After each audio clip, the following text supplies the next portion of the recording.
Reality is existence, yesness, presence, here-ness. And unreality is notness, lack, not here-ness, non-presence, non-isness. So I can say reality is here, right? So it's here, it's whole, WHOLE. And of course, the opposite of that, unreality, is lack, right? So whole, HOLE. The ideas that I want to present here is the idea of occupancy. Now, occupancy denotes filledness, right? It's here, it's there, it's occupied, right? Like when a position is occupied, then it's filled, right? It's present, it's there, it exists. Now, this idea, occupancy, filledness, that's reality, right? Because reality is presence, presence, here-ness, yesness. Now, what the doer does, you can say, is deny this occupancy, deny this filledness. And it goes, I'm the one. I should be the one. I'm going to do that. I'm going to go get it. That there is a hole in there, HOLE, and I'm going to go fill that. I'm going to go get that. And since it denies occupancy, it disrespects it. It disrespects occupancy. So what it does is colonize. Let me go seize that. Let me go hijack that. It doesn't respect wholeness, WHOLE. Basically, it inverts wholeness, WHOLE, to wholeness, HOLE, right? It's a reality inverter. And so with wholeness, HOLE, it's now inserting itself since it disrespects whole, isness, wholeness, WHOLE, isness, filledness, occupiedness. In its mind, you can say, it allows for room or gap or an opening for it to, again, insert itself, for it to colonize, for it to invade and take over, right? So that's how the ego operates, right? It's coming from the basis of notness, whole, HOLE, lack and unoccupancy, quote unquote vacancy. Now, when there's the recognition of the reality of things, and there is the respect, for reality, right? There's the veneration for it. We can notice how there is a sense of stepping back. Since there's the recognition that it's already occupied, right? It's kind of like when we encounter a seat and we notice that it's already occupied. Well, then we're not gonna go sit in there, right? We're gonna step back and respect the occupant. Now, this quote unquote stepped back position is what is termed as non-doership because you're not anymore, inserting yourself or getting your hands dirty, quote unquote, so to speak, because you recognize the occupancy of that idea, of that, you can say, frequency, of that quality, right? And so there's no quote unquote space for you, you know? That's why another metaphor is also the radio tuner metaphor, wherein all broadcasts, right, all frequencies are already there, are already present. The radio only tunes into a specific frequency or broadcast. The radio is not the broadcast, right? The radio is not colonizing. the frequency or broadcast, it's tuning into it. It's being a channel for it. Another analogy is the train analogy, wherein there are multiple quote unquote parallel trains, and it's up to us to decide or choose which train to hop onto. So the railway is already occupied, it's already filled by the train. You can say the streams or the positions are filled, there's no vacancy. And there's no space for us other than to hop onto the train. This reminds me how the ego feels like an outsider, right? It feels separated. It feels unbelonged. There's always that sense of separateness, sense of isolatedness. And it occurred to me that probably because it's really how it is. Because again, there's no quote unquote space, right? All is filled. Reality is filledness. And since the ego comes from the basis of lack, which is unreality, well, then there's no space for it in reality. It's a disrespecter of reality. Now, the function of ego, my observation is that it allows us to experience quote unquote slavery. It inverts quote unquote automation into manualness, into manual doership. Again, it pushes away or denies isness and suffer notness, right? So, for example, the true nature qualities, worthiness, validity, wholeness. Now, the ego, what it does is, again, deny that, inverts that into notness, and now becomes a slave for it. Goes after it, chases it, go about its life chasing after these true nature qualities, trying to prove itself, trying to please people, trying to prove itself worthy, try to do, stuff in order to go get there, in order to go achieve that, in order to go possess that, in order to turn notness into isness, which in the first place is the one who inverted it. It's the one who bought into the notness, hence, therefore, becomes a slave in order to get or arrive at these true nature qualities. And the same with all other things, if the focus is on, let's say, support or security, which in our world is what money offers, right? Well, then the ego will be a slave to that, will be a slave to money. And of course, if for that person, money is equated to power, and there's a buying into the notness of power, well, then that person will spend his life chasing after money, will put it above anything else, at the expense of everything else: morality, integrity, honesty, etc. That's you can say, function of the ego. In my observation, is that wherever it's focused, it inverts isness into notness and therefore becomes a slave to it. It's kind of like it turns the natural isness of it, into artificial, into the artificial manual ego doership of it. The ego also operates based on fear and distrust. And fear is mostly due to the idea of loss.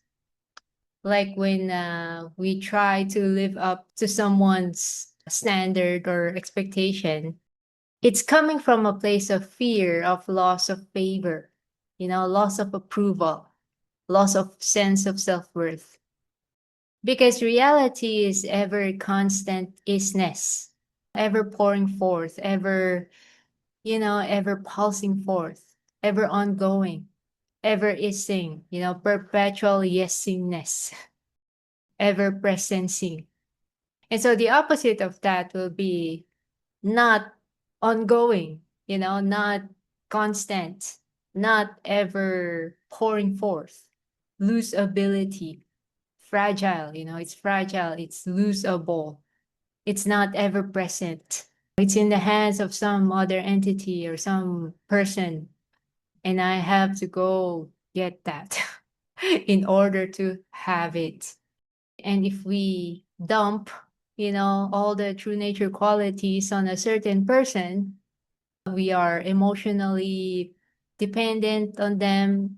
We see them as some emotional gratification or that which dictates our wholeness or well being. Well, then there'll be a fear of losing them because you have made them your supply, you have made them your source, which of course is where all dysfunctionality stem from, when there's the dumping of responsibility or making a source or dispenser out of each other. Another feature of the ego is that it's focused on detail. It's focused on minutia. This reminds me again of the gladiator arena, wherein you can say the people in position, they don't participate in the gladiator matches. You know, they're not gonna go in there. There's nothing to chase. They're not preoccupied with survival. They're not preoccupied with a sense of self-worth or any of that. In their position, those things are already covered. They're not gonna preoccupy themselves with that. They're not gonna busy themselves with that. It's filled, that quality or those ideas are already filled. It's occupied, it's covered. It's not present, right? But for the people who participate in the matches, that's their focus. I have to be the one covering my survival. It requires my manual doership. Now, this is just a metaphor, but of course, they themselves also don't want to be there. It's the insanity of the people in power to have that stuff, right? To even do that. But that's kind of how it is in the human experience. Our focus, our preoccupation dictates the experience. It sort of creates our reality in some way, Again, if one is so focused on the idea of the notness of security, of power, well, then they'll spend their lives being hyper focused or obsessed with accumulation of money, right? That's how they're gonna live their whole lives.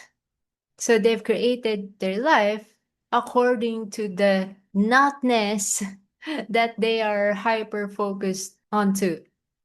Now, when one steps back from the gladiator arena and recognize the filledness, of everything, the non-whole, HOLE, non-wholeness of everything, that everything is covered, basically, they'll operate by way of what they're drawn to do, what they're naturally drawn to do, not because they're chasing after something or not because, this is what society tells them they should do and they want to get the approval and belongingness from society, right? If approval or belongingness or validity is already covered, it's already ever pouring forth, ever present, ever here.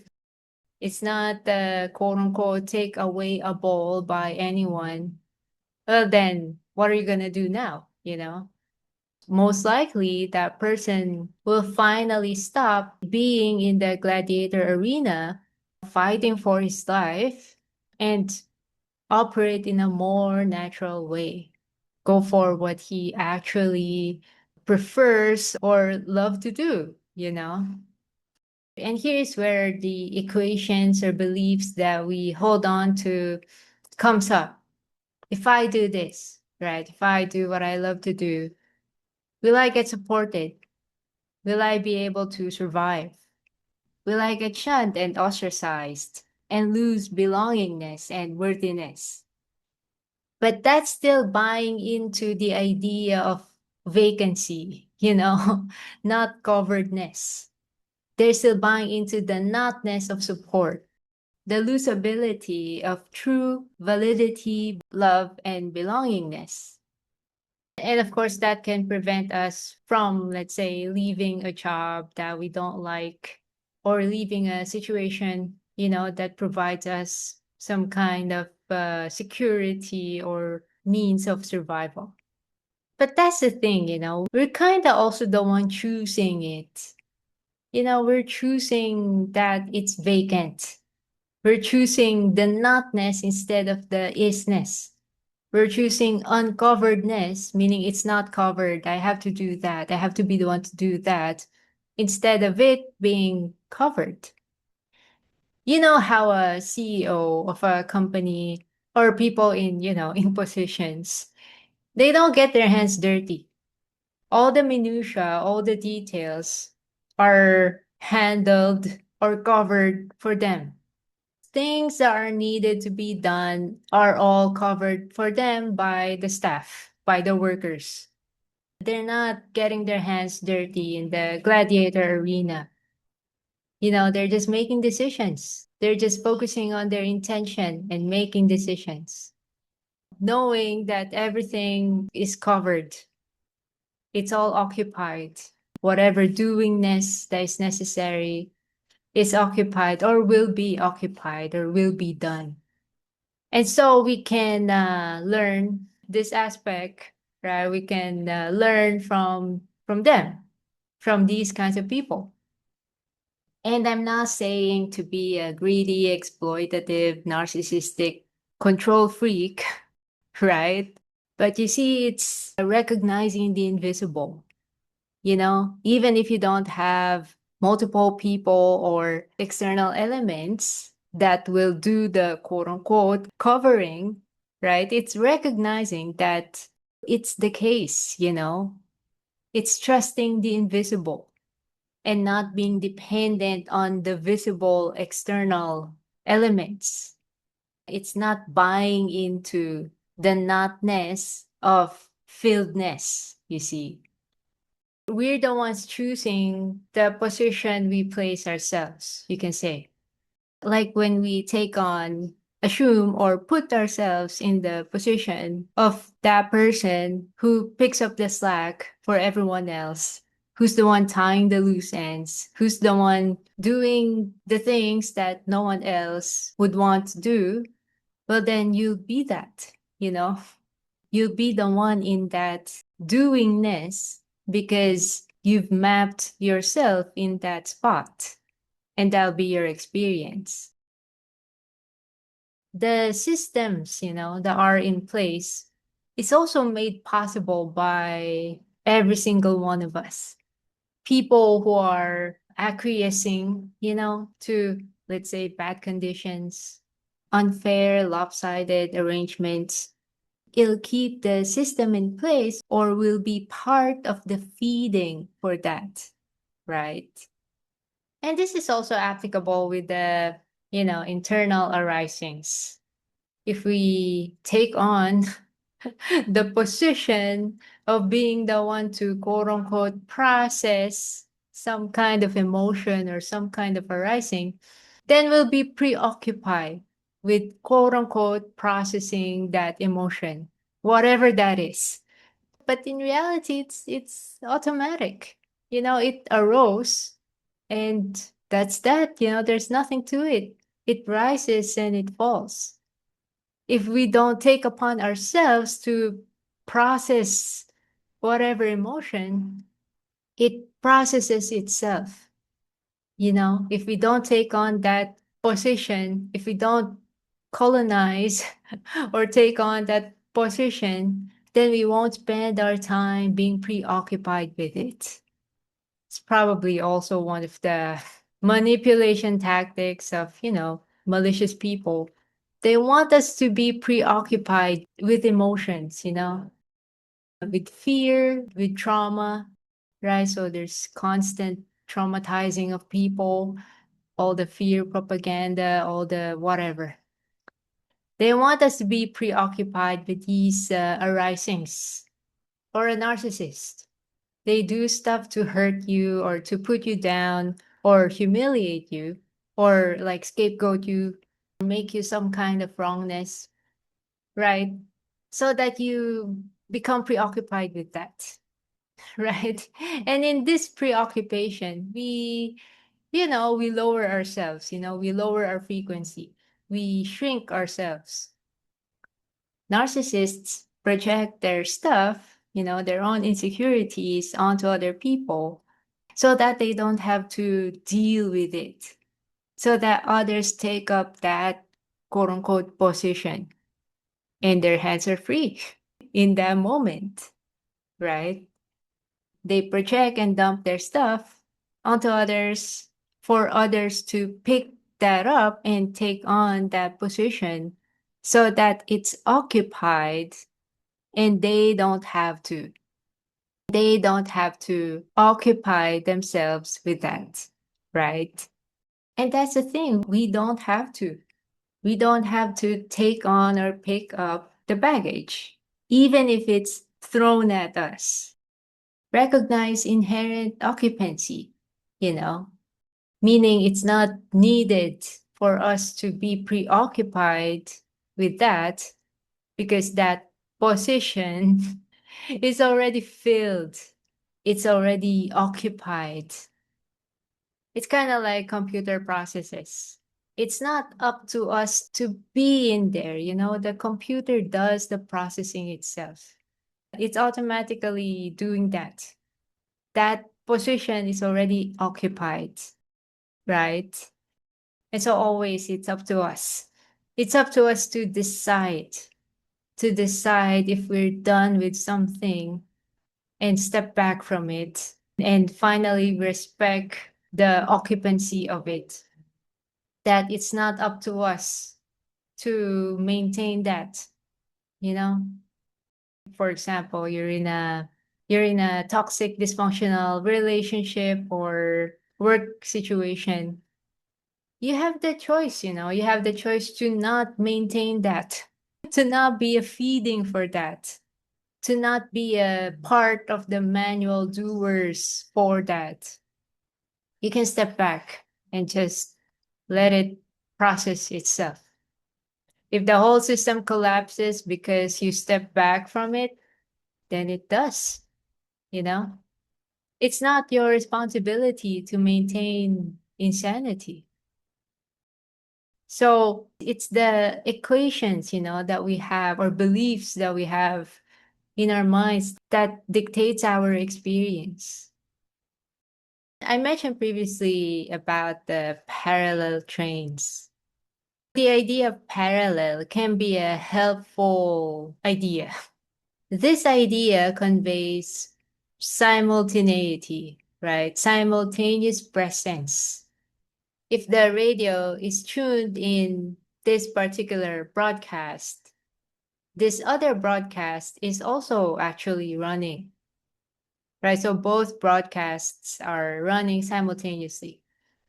Now, in practical terms, again, this idea puts us in a place of recognizing filled-ness, recognizing occupancy, recognizing the non-vacancy, the filled-ness of everything. Since everything, all positions are already filled, right? Then we can choose which frequency or which train to hop onto. There is no loss. If we leave this train, there is no lack. There's no hole, HOLE, as a practical application. So let's go back to the being preoccupied with emotions or certain arisings. Now, if there's the conditioning or tendency to be preoccupied with a certain unpreferred emotion or arising, see that or recognize that as a parallel train or parallel reality, right? It's already filled, it's already occupied. And if you choose to be preoccupied with, meddling with or processing emotions, well, then what's happening is the reality, in fact, is you're hopping on that train. It's already actually being done, it's already running, you know.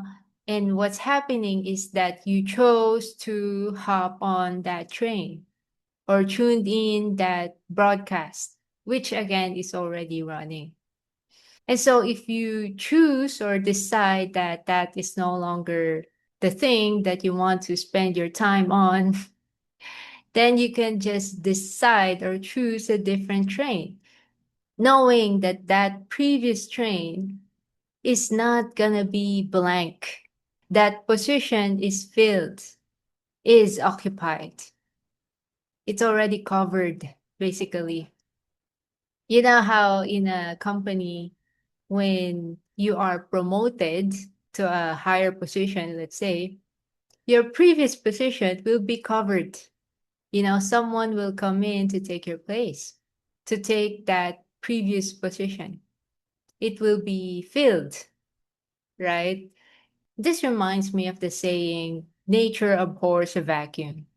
Right now, I'm not totally sure whoever said that meant by that, but from reality's perspective, since reality is isness, presence, filledness, occupiedness, then you can say, quote unquote, it abhors vacuum. It abhors lack because lack is not its nature.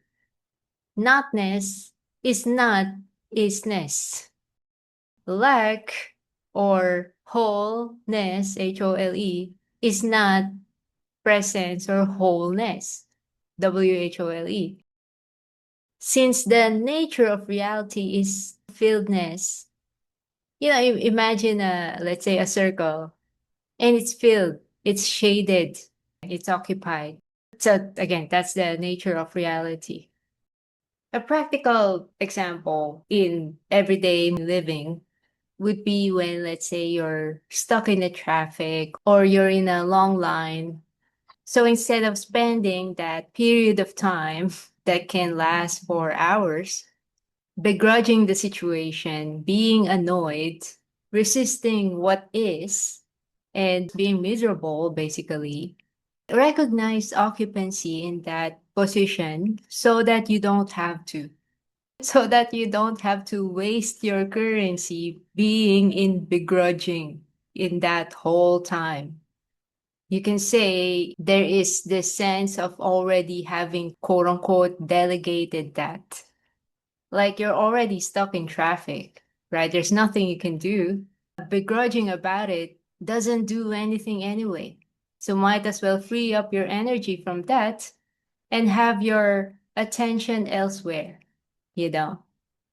So yeah, that's how we can practically apply this, the idea of parallelism, wherein it's okay to let go of a certain quote unquote position, knowing that it's actually already covered. The case, in fact, is that we're just letting go of that train and shifting to another train, you can say, or just focusing on another train. Nothing was lost. It's all covered. This is how, again, let's say a CEO or someone who is in a higher position, their hands are free from the minutia, from the menial tasks. It's all covered by their staff. And so in our personal lives, we can apply this. We can choose, where to position or map ourselves. If we come from this place of recognizing isness, presence, instead of disrespecting or disrecognizing isness and going with notness. Thus, the consequent chasing after it, the isness of whatever true nature quality, thus then being a slave for it. If you recognize isness instead of denying it, then from being in the gladiator arena fighting, for the isness of something, we quote unquote ascend to the appreciator position, right? Instead of being a slave for it, we appreciate the presence of it. And we choose which to serve. We can choose to serve our truth instead of some societal brainwashing, or someone else's idea, knowing that that is already covered. If we choose to serve our truth, the position of serving other people's truth is already covered. There's you can say, parallel reality that's doing that. And so we're freed up. We're freed up to choose which quote unquote authority to serve or recognize,